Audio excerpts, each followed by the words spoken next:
Hey, this is Jeff, and welcome back to the Koito Ergo Sum DLC crossover. Today we're kicking off the final chapter, Lonesome Road. I thought it was worth mentioning the first significant change to my standard loadout in quite some time. I finally retired the Enfield to a place of honor in my office at the Pahrump House. Christine's sniper rifle has better base damage and much better DPS due to the higher rate of fire, and the bonuses sync perfectly with Courier Jeff's stats and usual tactics, trying to get a lot of sneak attacks and crits. Now, Courier Jeff has been hearing things about a mysterious other courier since he first met Johnson Nash, long before I even started the original Koito Ergo Sum walkthrough. The clues in the base game are pretty nebulous, but in the other DLC we learned a bit more. Old World Blues in particular. His name is Ulysses. He's intelligent and compassionate, or at least pragmatic and subtle in a way that Elijah definitely wasn't. His outlook seems to be pretty similar to Courier Jeff's with regard to Mojave politics and wanting to make the world a better place, and he wants to meet us. But that last point might not be quite as nice as it sounds, because he's apparently unhappy about some interaction we had in the past. And maybe most ominous of all, Klein and Mobius both said he didn't get his brain scrubbed, and he left Big Mountain with forbidden knowledge that they only described in the vaguest possible terms, but said very emphatically was extremely dangerous. What the hell is that smell? It's not me, Geraldine. I just had a shower. Anyway, I told Kakata all about it, and she's staying home this time. The garden needs some TLC after we were detained so long at Big Mountain, and metagaming a bit, some of the enemies in this DLC are nasty, and companions can die in hardcore mode, so it's just too dangerous to take her. And the DLC is called Lonesome Road. Seems kind of at odds with the spirit of the thing if we were strolling along together, camping out, chatting, joking, exchanging banana yucca fruit recipes the whole way. One key thing about Lonesome Road is that, unlike the other DLC, we can come back to the Mojave at any time. A few things to note about that. First, it obviously gives you a lot more flexibility to adapt your loadout to the situation, and it reduces the stress of inventory management if you're as OCD as I am about collecting unique items and not leaving anything valuable behind. Another wrinkle was really important in the Skills Dash series because I was trying to minimize XP so I didn't level up faster than I could collect skill books. The quest XP in all the DLCs are tied to your level, but in the other three, you can't go home until you finish that DLC's main quest line. In this one, you can, but the XP rewards are locked in the first time you use the door in the canyon wreckage, so I stuck my head in near the beginning of the run to lock them in at the lowest level, stepped right back out, and didn't go back until the other three were done. So if you're trying not to level up too fast, that's a good strategy for dealing with XP in the DLC. And finally, there are some polarized opinions about the implications in a meta sense, how this DLC subverts the video game trope that your character's primary motivation is your quest log. You know, quest log says go beat a hornet's nest, and even if you think that sounds like a terrible idea, you do it because that's the only way to make progress in the game. Whereas in this DLC, Ulysses clearly wants to meet you, and you have a quest objective to find him, but he's also constantly reminding you that it's your choice. You can turn around and go home at any time. And you can. Some people think that's great, and others think it's more than a bit disingenuous, because despite the illusion of choice, you technically can't actually finish the DLC unless you confront Ulysses. But in the Skills Dash series, I didn't. Even when I came back after doing the other DLCs, I only went far enough to gather all the skill books and left again. Screw that guy. But Courier Max and Courier Jeff are two very different people, and Courier Jeff does want to meet Ulysses. Partly because he doesn't remember anything about his life before Benny shot him in the head, and Ulysses might be able to fill in some of the blanks. But mostly because he sounds like an excellent ally in the overarching mission to make the Mojave a kinder, more secure place for my adult entertainment empire. You know, unless he's actually trying to lure us to our doom or something. And I think that's everything I wanted to cover in the intro, so I'll see you at the canyon wreckage. And before we even start, there's an example of what I was talking about. You can go home, Courier. Which, now that I think about it, might have a double meaning. At this point in the game, you probably think it means turn back and forget about it, but as we'll learn shortly, it might actually be an invitation. Anyway, the coordinates you received lead you to this canyon filled with storm-tossed wreckage. Beyond lies the divide. Lonesome Road is intended for experienced couriers, level 25 or higher. You can't take companions with you on the road ahead. Well, not vanilla companions anyway. Nor bring any you find out with you. You can carry whatever equipment and gear you have with you without restriction. If the journey proves too difficult or you need to resupply, you can retrace your steps and return to the Mojave at any time. If you're prepared, then continue on into the storms of the Divide. History awaits. So, let's walk the Lonesome Road. And here we are in the Divide. The teaser quest is only 100 XP, but starting at level 48, the story quest XP is probably going to be crazy. Right away, this pipe says, hey, if you like climbing around on landscape and scenery, maybe the game will reward you for that. So, in the first 10 seconds, I'm sold. And sure enough, there's a little bit of loot up here.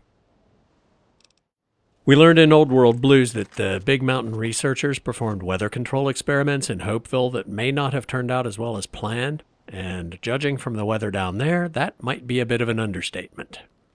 Although that brings up a weird thing about this DLC. That door leads to the Hopeville missile silo. After we go through the silo, we'll come out at the Hopeville military base near a small town of the same name. But that isn't Hopeville. So where is Hopeville? All the way over there, on the other side of the map. I commented on this in the Skills Dash Series 2, but it makes perfect sense that we enter the Divide world map on the eastern edge because we left the western edge of the Mojave map. But it makes no sense that this missile silo comes out on the opposite edge of the Divide map. My best guess is that in the original concept for the gauntlet, you have to run from Hopeville to Ashton and then doubling back to Ulysses Temple. The Hopeville missile silo was right next to the Hopeville military base where you'd expect it. And they were pretty far into development before anybody noticed the continuity problem that created with the transition from the Mojave map. It wouldn't have been feasible to mirror the whole world map from west to east at that point, so they just moved the silo entrance instead. I could be wrong, but if so, why? Okay, into the silo. Another big difference between Courier Max and Courier Jeff is that to obsessively minimize XP, Courier Max avoided combat like the plague. It wasn't quite a no-kill run, but it was close. Another you can go home sign. But Courier Jeff is not similarly constrained. What remains to be seen is whether or not my standard stealth and mobility tactics will be viable, or if I'll need to head home for better armor and louder guns. I explained this in much more detail in the sneak and detection analysis video, but most sources say an enemy's perception stat is what determines detection chance, and their level is only used to determine how many XP you get for killing them. But those sources are wrong. And we need Eddie to open this console. Encrypted beyond your ability to hack? My science skill is 100, so that's some pretty impressive encryption. Anyway, the most significant factor in an enemy's ability to detect you is their level, much more significant than their perception stat, although that does factor into it too. The reason the ghost people in Dead Money are almost impossible to sneak around is how that DLC scales difficulty. There are multiple variants of each type of ghost person, and which variant spawns depends on the character's level. But their levels are hard-coded, and they're higher than literally anything in the base game. Which is particularly annoying because NPCs and loading screens tell you the best way to deal with ghost people is to sneak around them, but there's no way you can. Security measures inactive. For now. Whereas the primary enemies in Lonesome Road, marked men, don't have multiple variants of each type with hard-coded levels. They're set to scale automatically to the player's level. Well, except the bosses. They are hard-coded, some at 40, some at 45, which, like the ghost people, is substantially higher than anything in the base game. And there's the first new weapon added by the DLC, an arc welder. And a breathing mask. I think that increases your rad resistance. The arc welder's pretty good, but they're heavy. I'll probably never use it, but I'll take it as a souvenir. Bottom line, in theory, other than the bosses, marked men should be tricky to sneak around, but not impossible like ghost people. And on this little platform, we find a familiar face. Well, maybe face isn't the right word, but that sure looks a lot like Eddie, who right now should be chilling out at the Lucky 38 with Raoul and Rex. So let's see what's going on. Bot pod locked. Already read that. This is a bit of lore, giving an in-game reason for why the commissary terminals that act as vendors in Lonesome Road accept bottle caps as currency. They're exactly the same size and shape as the counterfeit-proof pay chits they issued to soldiers. So they shut down the commissary terminals so they could redesign the chits. Kind of funny. Wait, we weren't done. The commissary reminder is also lore, explaining that all the terminals are connected to the same inventory, so if you buy all the ammo from one, there's no point running back to a different one because they're all sold out, and they all restock at the same time. And now, let's unlock the pod and get a very dramatic cutscene introduction to Eddie Not Eddie.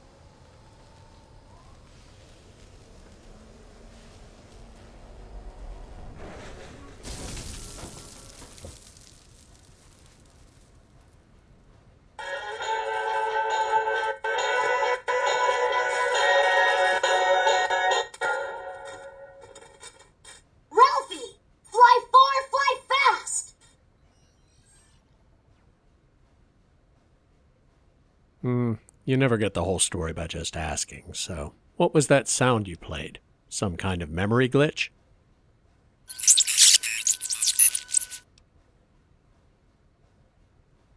No, it wasn't your boot up sequence. It was a recording. Something about someone called Ralphie? Science check. Probably just some old data floating around in your memory. Nothing to worry about. I think I could use your help getting out of here. Can you come with me? And we get the same companion perk as Mojave Eddie. Experiment log 369248/B. iBot Duraframe Universal Interface Override System. This is Dr. Whitley presiding. We've boosted signal gain and enlarged the overflow buffer system. That should ensure 100% connectivity and control. Eddie, whenever you're ready. Yes! Success! Reporting full success on 369248/B. Eddie was able to interface with and override the test panel in under 3 seconds. Great job, team. Now let's start on the proposal for the full rollout. That's a recording from your development. Are you saying you can override electronic security? Expository beeping. That's great. Only panels with a dish-shaped receiver? The console in the main room has one of those.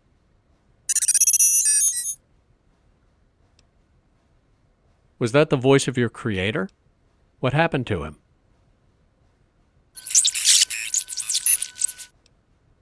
More expository beeping.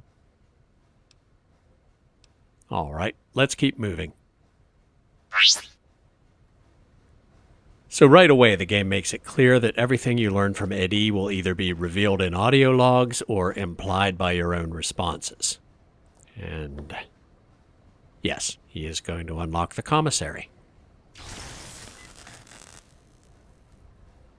Let's see what it has. Oh, and it does repairs. In fact, I think it can repair items up to full condition, like the central intelligence in the sink. Yes. Excellent. Now, what's it have for sale? And suddenly the amount of money you can make with a fully staffed and fully upgraded saloon doesn't seem overpowered at all. These mods are crazy expensive. I will buy some flashbangs, though. Flashbangs are special grenades that deal fatigue damage, reduce enemy weapon skills, and have a chance to frenzy tunnelers. What's a tunneler, you ask? They're another new enemy in Lonesome Road, and I'm not in a big hurry to meet them. They're kind of flimsy. Even Courier Max didn't have trouble killing them, but their attacks do a lot of damage and have a chance of knockdown. If you get stun locked and they swarm you, it's game over. Now, let's go unlock the console so we can move on. Eddie's excited about doing it.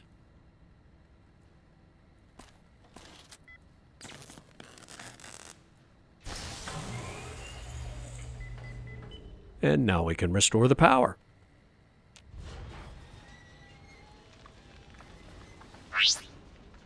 When the blast doors open, we can see a ballistic missile, obviously. But there are more copies of Eddie working on it. Very interesting. In the hallway right around the corner, there's a destroyed Eyebot, which contains, along with some other generic dead robot loot, an Eyebot upgrade circuit board. You found a module on this broken Eyebot that can upgrade Ed-E. Installing this module grants you the first rank of the Camaraderie perk, allowing Ed-E to repair your currently equipped weapon once per day. This perk is accessed through Ed-E's dialogue. If you find more upgrade modules, you can unlock further ranks of this perk. When you return to the Mojave, these upgrades will carry over to the original Ed-E as well. So we'll definitely be keeping an eye out for those. And we don't have to install or activate them or anything, it just automatically happens. Now, into the silo proper. Scared beeping. Yeah, we'll be running into the first enemies soon. If you don't have general subtitles turned on, the beeps still let you know that Eddie's pointing something out to you, but you won't know if it's danger or loot or whatever. Or maybe you would if your ear was better than mine at picking out the difference between the various beeping sounds. Somewhere around here. Right there. Skill book. Not the one I need, but it's still pretty valuable. I absolutely must find explosives, melee weapons, and unarmed, but I'll try to point out the others too. If you want to see where all of them are in one video, watch the Skill Stash series, episode 5. And it won't be long now. I see red on the compass. In that room, there's a sentry bot. I like how the DLC eases you into it with a familiar enemy before laying marked men and tunnelers on you. Well, eases you into it is relative. Sentry bots are no joke either. I'm going to use this terminal to disable it.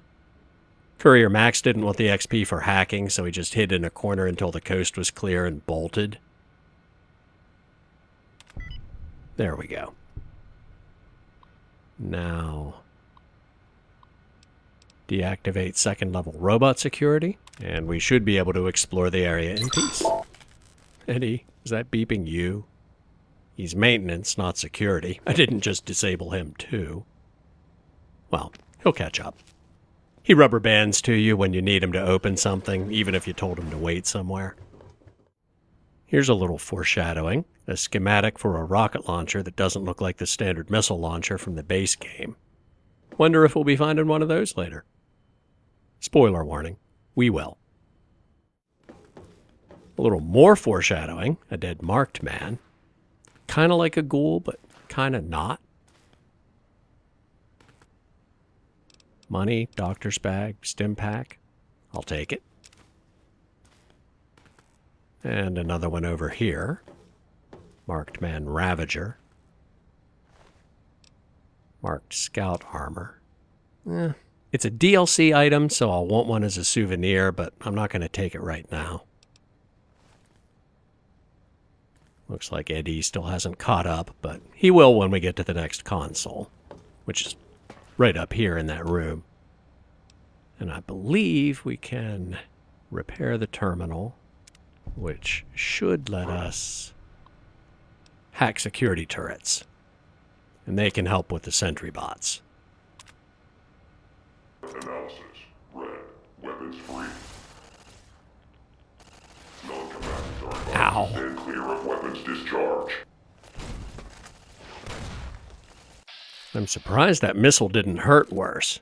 I have so many perks for increased damage threshold that it's over 20 in my birthday suit, which is why I can run around in a t-shirt and still pretty much ignore most rapid-fire weapons. But slower weapons with big damage per hit are still a threat, like the melee weapons a lot of the marked men carry, and I would have thought sentry bot missiles. They must not have as much splash damage as I thought. And there are more sentry bots in these side rooms off the general's office. They're not active yet, but I think there's another one in the console room. Or maybe not.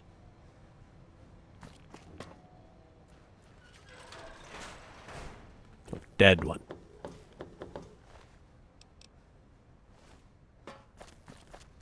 Presumably killed by this marked man. Another arc welder. Might as well take it and combine it with the other one. Dr. Grant? What the hell do you think you're doing? Ah, Whitley, there you are. Orders from Colonel Autumn. He feels the iBot Duraframe project isn't advancing quickly enough. I'm to... You didn't even disengage his damage avoidance protocols. You're hurting him. Don't be ridiculous. It's just a machine. See here. I've already increased the navigation system's efficiency by 65%. Get the hell out of here! Fine, Whitley. It's your lab. At least until I tell the Colonel about this. The mention of Colonel Autumn should set off alarm bells for anyone who played Fallout 3. Dr. Grant sounds like a war crime waiting to happen. That's too good not to pick. Wow, do you kiss your mother with that mouth?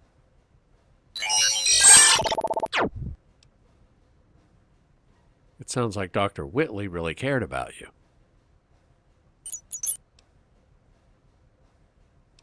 More implied exposition.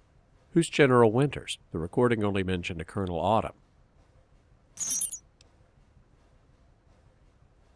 Ralphie who? You're still not making sense, Eddie.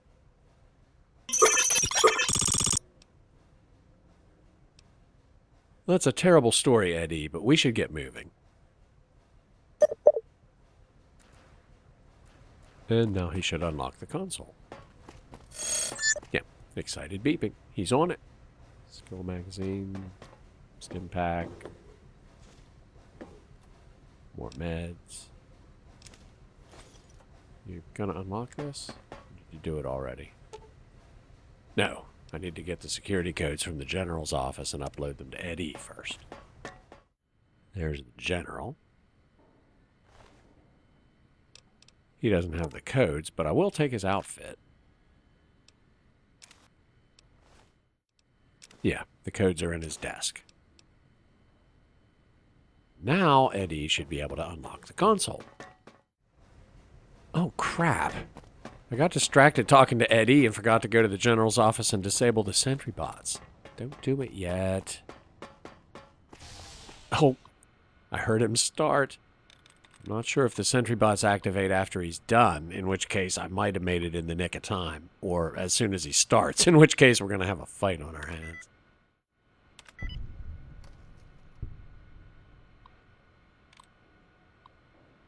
Deactivate personal sentry systems. And cross your fingers. Good. It looks like we were just in time. Now we can use the mainframe to unlock the silo doors.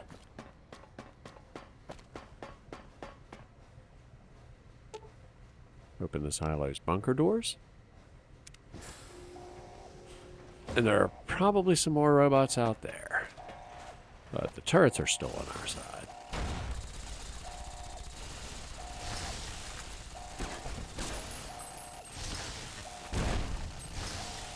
I'm not avoiding XP like Courier Max, but I am happy to conserve ammo if somebody else wants to do the killing for me. I think I'll just let them duke it out. All done? All done. More dead marked men. Marked trooper armor. That's the door to outside. Marked scout armor. Stim packing some money. And there's another room with more loot back here. Heal my crippled limbs before I forget. You know what? I'm going back for that scout armor we saw at the beginning. Combine it with the one I just picked up and it won't add to my inventory weight. More you can go home graffiti. And as soon as we step outside, we'll be force greeted by Ulysses. Sort of. There's your signal. Faint, but there. Just like NCR. Voice without fire, without strength. Sick. tales of you walking the Mojave, giving the two-headed bear strength, giving hollow men like Kimball, like Crocker, half the life Hanlon had.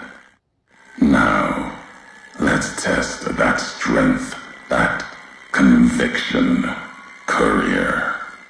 I think what you've heard about me might have had a little bit of spin on it. I did kill Kaisar, but only because I thought it would let one of the prostitutes who works for me get some closure, which is also why I just got high and messed around climbing on artillery so the assassins I knew were after Kimball could get him. And if they'd screwed it up, I would have finished the job myself. So, before you make assumptions about my allegiances, why don't you tell me who you are and what you want? I'm a courier. Courier 6 was Courier 6. Like you, and not like you.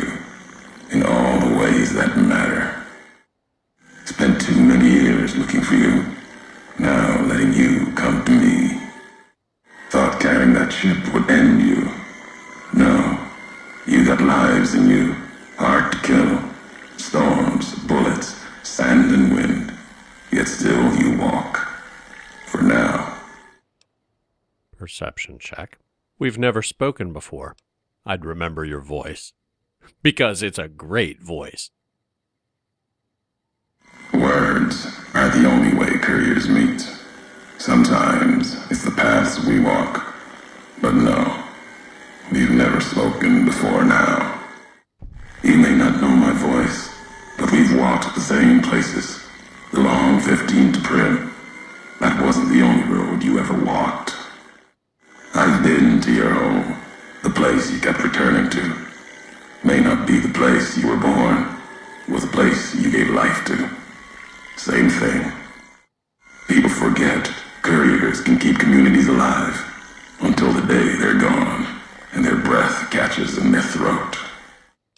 I didn't say I didn't know your voice. I heard some of your tapes at Big Mountain, but I didn't remember ever speaking with you. Which actually doesn't mean that much because I have amnesia. I was kind of hoping you could fill in some of the blanks for me. Johnson Nash said the platinum chip job fell to me because another courier was supposed to deliver it but didn't. Meant to? No. Never. You're a burden. Weigh you down long enough to let death catch up to you. But you survived. There was death in that package. And while the chip is important to old world ghosts, no, you are more dangerous than that chip ever could be. Maybe why you found each other. Little piece of the old world speaking to you, waiting for you to wake something else up with it. So it was you. And you refused to deliver the chip. What, to set me up to die? We all have death following us. Only a question of how close. You dodged it. For a time. You're good at that. Talent for it. With that chip weighing you down. A burden. Let's death move a little faster without me pulling the trigger. If you wanted me dead, why did you wait? Promises to keep to others. And the Mojave's dangerous enough left to the land. The land has its way. If I wanted you dead, we would have met sooner. Not sure that's the way this ends. Might be that history needs to have its say. If not, then messages will do. Fair enough. How are you speaking through Eddie? The robot with you. All of them are machines, radios, old world tech reshaped with new hands, historians, couriers carrying messages. Seen them as I've walked the divide, tending other machines. That one, sealed inside the Hopeville silo. Sign America is waking up. It will follow you, obey you, carry it until we are face to face. Then there'll be no more need for it to carry my words. Yeah. What is this place? The Divide. This place is a slice of it. Old military. Can still smell the pride and the fear. Hope of the old world, wrapped in fencing, covered in storm. Got new inhabitants now, other than ghosts. More recent. Recruits. Science or explosives check. I'm more about the science. This area looks like it was hit with earthquakes or underground detonations. America sleeps in the Divide. Giants beneath the earth. You saw one locked in the silo beneath you. There's more. Only takes a few of them, locked below ground, to tear apart the earth and cast dust, sand, ash into the skies above. You'll see the extent, the miles of it, soon enough. You need to see it. Walk it. For now, eyes alert.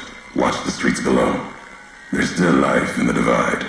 Threats, other than the storms and wind. New inhabitants. Inhabitants? It doesn't look like anyone's alive down there. Actually, that's a dangerous assumption. I haven't seen enough of it to tell since you hacked Eddie the second we stepped through the door. These new inhabitants, not natives, most of them, came with duty, purpose, ready to kill each other. The Divide was stronger. Left marks on them too. Not bear, not bull. Now, radiations marked them, made them equal in history's eyes. As vicious as the storms are, these shadows of Legion, of NCR, silhouettes of things to come. After protesting my neutrality, I'm obviously not going to take the option you get if you have high NCR reputation. Those troops, NCR or Legion, the ones in the silo were already dead. It looked to me like they were killed by the silo security systems. If you saw their corpses, you saw mercy. Got what they deserved, coming to the Divide. The bear and bull, NCR, Legion, came in waves, before and after, right into the invisible fires. The wind, ground, collapsing beneath them. Once under different flags, now they are equal in their hatred of the trespassers. You and I. But even radiation isn't enough to cause those wounds. Some people change into ghouls if they get a big enough dose, and there are some similarities, but the marked men don't look like any ghouls I've ever seen. And I've met quite a few. Even as the fires here burned them from within, the winds of the Divide tore their skin, exposed them, screaming to the sky. And just as the Divide tears at them, so they tear at each other, for sport, like some tribal scarification. Falling back to their history, maybe. No matter what they suffer, the radiation, fire of the Divide sustains them, makes them stronger. There you go. One step ahead of the game. Medicine check. If they've become ghouls, the radiation would strengthen them, heal their wounds, but not the scars. There's truth in your words. In what I've seen of their tactics, movements, recovery, those wounds, they couldn't live otherwise. The Divide winds have torn the skin from many of them. Maybe the radiation is the only thing keeping them walking. Make camp near silos, warheads. No way to cleanse the radiation. Makes them hard to kill there. Have to draw them out. Well, thanks for being so patient. You obviously went to a lot of trouble to lure me here, so let's get on with it. America sleeps ahead of you. Its nightmares filled with quakes, storms. You'll need to find your own path. That means waking America's spears up from their slumber. There's ways. Warheads set off collapse. Warheads could open the gates again. You're resourceful. That machine, robot with you, can help you find the warheads you need to destroy. And their trigger, the detonator. The way ahead is below. The tools are there. The rest, up to you. Here we go. Speech check. If we share history, then before going forward, I want to know the past. Who are you who do not know your history? You came all this way for answers. Only currency I have. Nothing else to be gained. Could turn around, walk away at any time. If history matters to you, you'll need to earn it. Any laws of mine I have already cast away in the divide. They're lost to you. For now, find the trigger for the warheads buried in Hopeville. Use it to keep moving and keep alive. Fine. I'll find this trigger, and then I'll come find you. The divide will send its worst against you. It may break you. We'll see if you're stronger. Road gets rougher from here. Courier left marks for you. Colors will tell the way if you're smart. They'll lead you to your home one more time. Lead to the ending of it. Maybe remind you why you wander. And there's what I was talking about the leveled quest XP. I forget what it was for Courier Max, but it was like a few hundred or something. Coming in at level 48, almost 2,000. And since I know there's one of each skill book in this DLC, we can just even up those 3 skills at 91. The women's barracks door is blocked by a warhead, so we can't get in until we find the detonator, but otherwise I'll try to sweep the area systematically. This section was pure chaos with Courier Max. Can't even describe it, you just have to see it. The back of my mind is telling me that some marked men spawn and ambush you when you loot behind the loading station, but I'm also pretty sure there's some stuff worth having back here. Mines. Well, I probably shouldn't pick them up. If marked men do spawn behind me, they'll run into them first. I have the light step perk, by the way. That's why I'm not setting them off. Mines. More mines. Okay, maybe there wasn't anything worth coming back here for. I mean, plasma mines are awesome if your preferred tactics include laying mines, but I like to take a shot and be gone before they figure out where it came from. Which is great when it works, but if I get spotted, it usually devolves into me running and gunning like a maniac. And if I lay mines, I've ended up running back into my own minefield with bad guys hot on my heels, and they set them off while I was still in the blast radius, and it wasn't fun. And apparently I was wrong about an ambush. Now that was worth exploring the loading station. A nail gun. Low damage per shot, but a stupid rate of fire. And they do bonus limb damage, so they stagger enemies like crazy. Perfect for those running around like a maniac situations. And one of Ulysses' lost logs, which I will listen to right now. How good are MREs? Wow! The healing's nothing special, but 600 food. I can't imagine letting myself get that hungry, but that might mean I'm going to replace another item that's been in my standard loadout forever. First the Enfield, and now Maze. Anyway, log. Back again. Left that crater behind. Got a few holotapes left. One's from the medical center. The woman, she fixed the recorder. Said it wouldn't last. Repayment for me fixing her. She doesn't like debts. Can respect that. Payment enough. Just to hear someone who believes in the Brotherhood of Steel. Not Elijah. Different view. Same madness. She answered me on their philosophy, their way of seeing, the roads they walk. Dead ends. Empty. technology can solve anything. Big Empty's proof where that road leads. Just like the Divide, and all the roads that lead to it. Not much there we didn't already know, but if you didn't play Old World Blues or didn't find the tapes of him talking to Christine, it would be very interesting. Now, that building's the base HQ, and there's a camp with some marked men between here and there. And I already see red on the map, but I don't see them. Maybe go around the other way and see if I can get eyes on him. He's gotta be... Hello!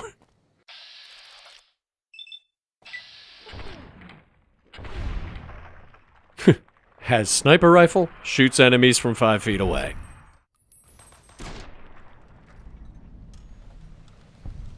That's more like it. Marksman carbines are nice, and I used one a good bit in Old World Blues when I ran out of 308 ammo, but since we can go home to resupply, that won't be a problem here. And that has got to be... Scared beeping. We're not alone. There's got to be something up here, or there wouldn't be that convenient I-beam. I see a crate. 308 ammo. Perfect. And a sniper rifle I could use to repair this one if the condition gets low, but I can use a commissary for that, so leave it. Ammo box. How much you want to bet that's 308 too? Nice. And there is indeed more red on the compass.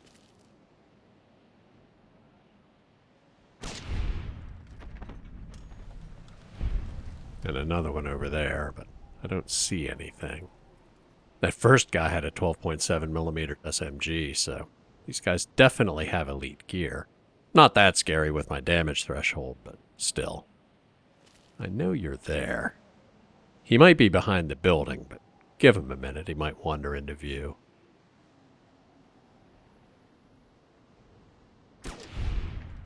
That one had an anti-materiel rifle, and that is scary.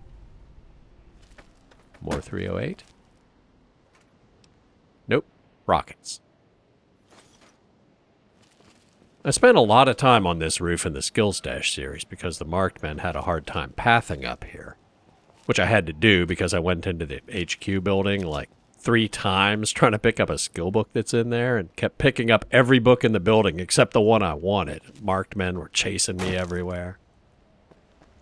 Which hopefully I'm not about to repeat. But there are some in here, and it's luck of the draw which way they're facing when we go through the door.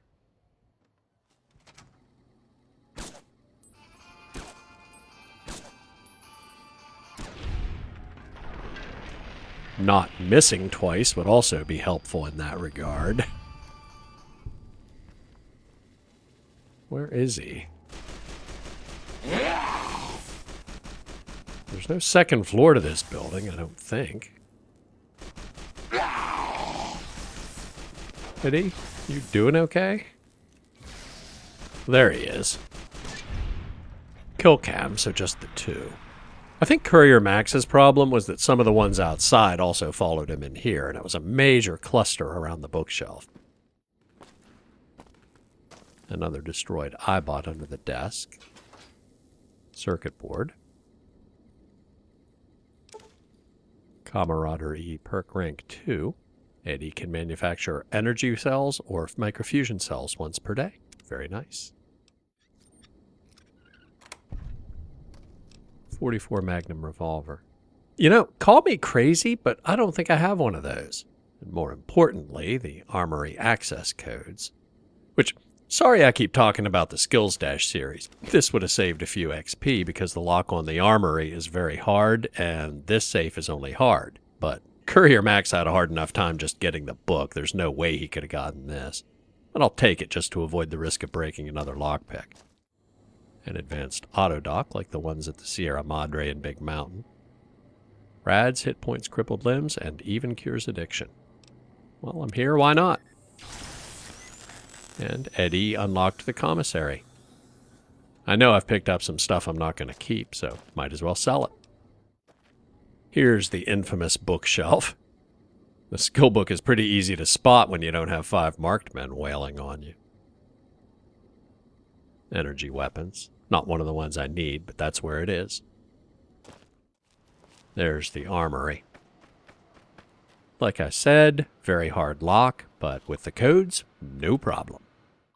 The main thing of note is another skill book under this desk. Small guns. Again, not one of the ones I need, but there it is. Well, and there's an absolute boatload of ammo in here. And riot gear, if armor's your thing, but the less your armor weighs, the harder you are to detect, so I'm sticking with the t-shirt. Ah, the men's barracks. I think this was the site of Courier Max's first death, of many. There are several marked men in here, but I didn't stop to count. And you know, he went in the other way, and they were immediately all over him, so let's try the back door. Well, a little more room to maneuver. Although through arrogance or stupidity, I didn't have my weapon drawn. Great.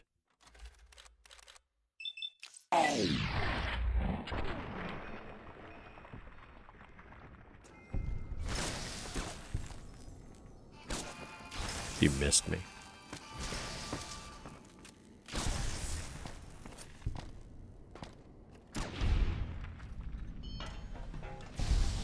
Well, I got through that more by luck than by skill or planning.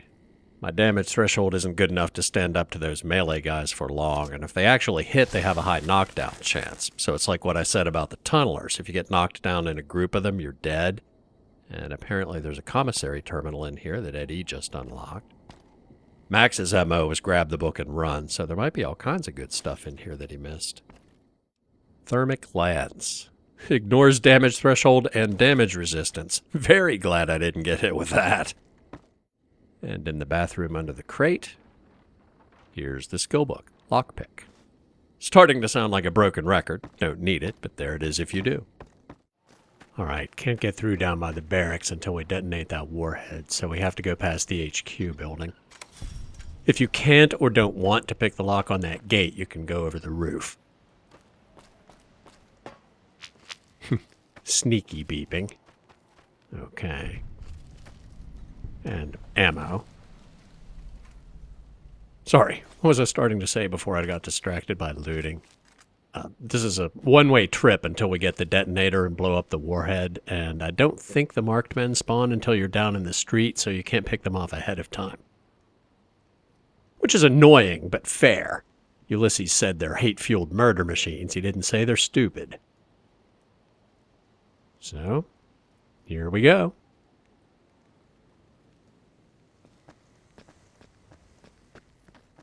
Oh, I was in caution for a split second there.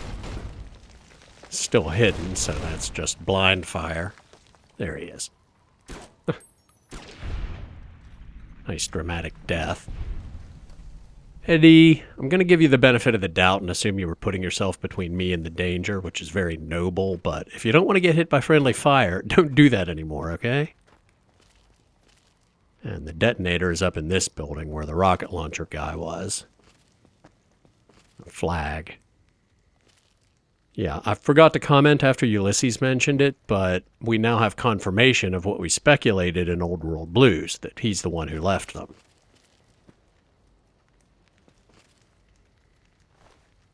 And incendiary rounds or no, he was not using an anti-material rifle a minute ago. That's what he was using, Red Glare. A full auto rocket launcher that takes those tiny rockets we've been finding, and we saw the schematic for back in the silo. And it's undeniably fun, but just about as far from Courier Jeff's style as you can get. DPS 210 if you lay down a barrage and they all hit, but they won't. And on the table right next to it is the laser detonator. You found the laser detonator Ulysses spoke of, a piece of pre-war tech that can detonate the nuclear warheads scattered around the Lonesome Road. You can use it to open new paths, kill your enemies from afar, or even discover secret loot caches. Just point it at a warhead, hold down the trigger, and watch the explosion. If what Ulysses said is true, you'll need this to advance, which means there must be a warhead blocking the way forward. You'll need to find the correct warhead and detonate it. And so we shall. But first we're going to be ambushed by more marked men. Any second now. There we go. Flares. It's very cool that the marked men actually have a system to signal an attack, unlike a lot of scripted events where enemies spawn and you're like, how did they all know to converge at that moment? And it's also cool because it lets you know they're on the way. And it's not just a one-off thing for this battle, they use it throughout the DLC. And that was nowhere close to all of them.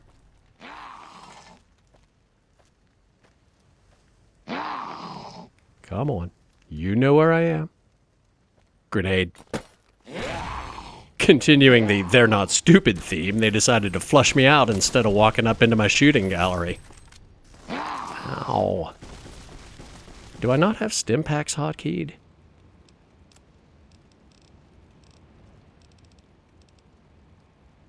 I do, they're just laying on so much damage the Stimpaks can't keep up. We are now officially in run around like a maniac mode. I might have to resort to Courier Max's desperation gambit, which he decided on in this exact alley, in fact. We'll get out the detonator and blow up that warhead. Which A, might take some of them with it, and B, will clear a path so we have more room to maneuver. In fact, I'm going to hotkey that. There are 30 warheads scattered around, and like the message said, some of them are mandatory, but some of them just expose hidden loot. But there's also a challenge perk for detonating all 30, so we'll be using this thing a lot. And despite being nuclear warheads, they have a... Hello. Oh, laser shotgun. These guys are not dicking around. Anyway, the blast radius is surprisingly small. I mean, not compared to most other explosives in the game, but way smaller than what even the smallest nukes ever made would actually do.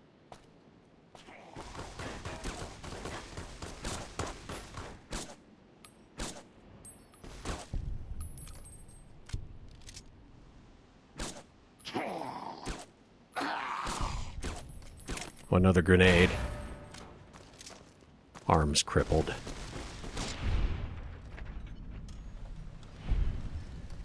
Fun fact. In the 1950s, the US Army actually developed something very much like the Fat Man launcher in the Fallout series. It wasn't shoulder-mounted, it was more like a mortar, but it was man-portable, barely.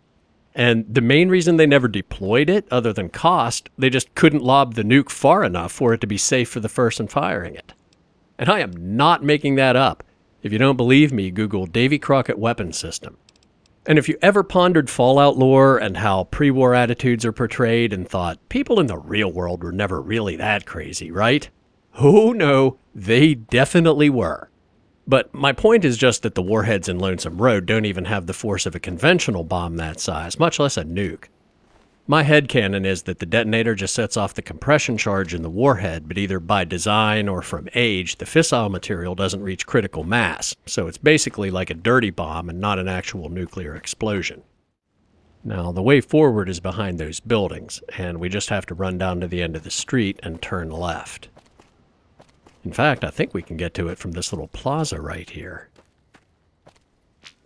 But now that the path back to the military base is clear, I want to go back and blow up the warhead blocking the door to the women's barracks before we go any further, because I could very easily forget to do it later. I mean, I'm not kidding. A can of TNT that size would vaporize me at this distance, never mind a nuke. And it conveniently clears the rubble and leaves the building intact. But I'll give them the benefit of the doubt on that. Maybe it's a special genetically engineered heat-resistant wood or something. And I'm pretty sure that when we go in the back room, it spawns another ambush, so we'll loot out here first. Okay, maybe it's on a timer. I don't think I can shoot through that bed. Fortunately, Eddie's drawing their fire. No pun intended.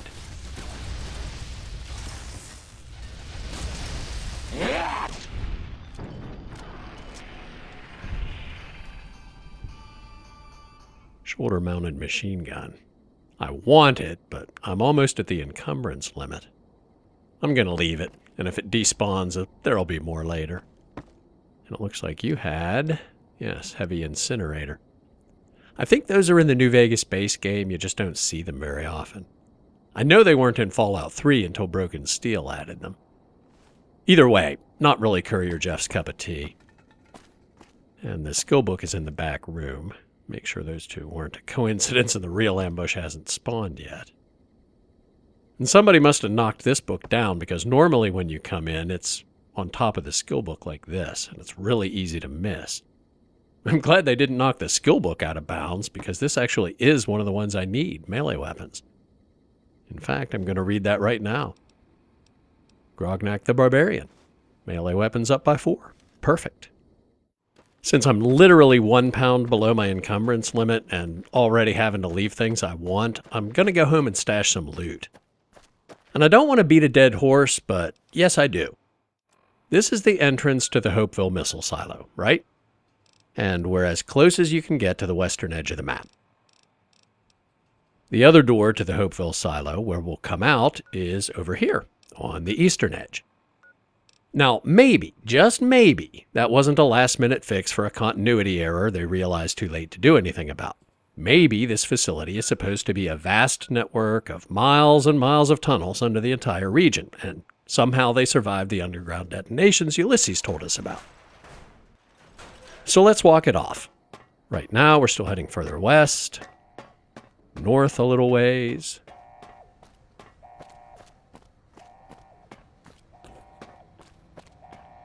"10 feet east, north, west again.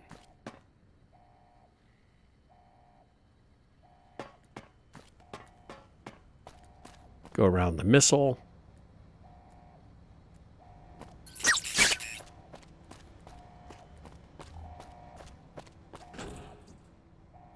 Still going west. South a ways. Oh, now we're heading east. Except I was going the wrong way. Sorry. We're actually going west again. Farther west. There's the graffiti we saw on the way in. You can go home, Courier. And I am. Little farther west, and here we are. On the eastern edge of the map, which we got to by going west from here. And I hope it doesn't seem like I'm being too nitpicky. It's just that once you notice it, as continuity errors go, it's a bit harder to ignore than that hallway in Old World Blues, the one in X8 that does or doesn't have a door depending on which side of the glass you're on. I made a quick detour to the Lucky 38 on the way home just to check on Eddie. Hey, I found like a copy of you in the Divide. Do you know if somebody made a backup of your programming and memory or something? No? Well, I'll let you know what I find out about it. I didn't really expect him to have any new dialogue, but I thought it was worth checking anyway. I was not wrong. Against all odds, I didn't have a .44 revolver. But now I do. And while I'll probably never use it, it makes a nice addition to the handgun collection. Also, while I was sorting loot, I realized I took the Tri-Radii oscillator from Old World Blues, but I never put it on.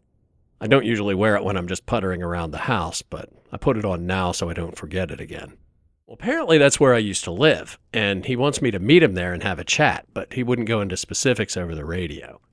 Far be it for me to criticize somebody for taking his time getting to the punchline. Anyway, since I can do this in a series of day trips, it should be less stressful for everybody all around. And on that note, I'm going to call it a day. I know it seems like we just got started, well, mainly because we did just get started, but now that the backstory and setup are out of the way, and I know I don't need to radically change my combat tactics, things should really get rolling next time. Thanks for watching. Like, leave a comment, subscribe, and I'll see you next week.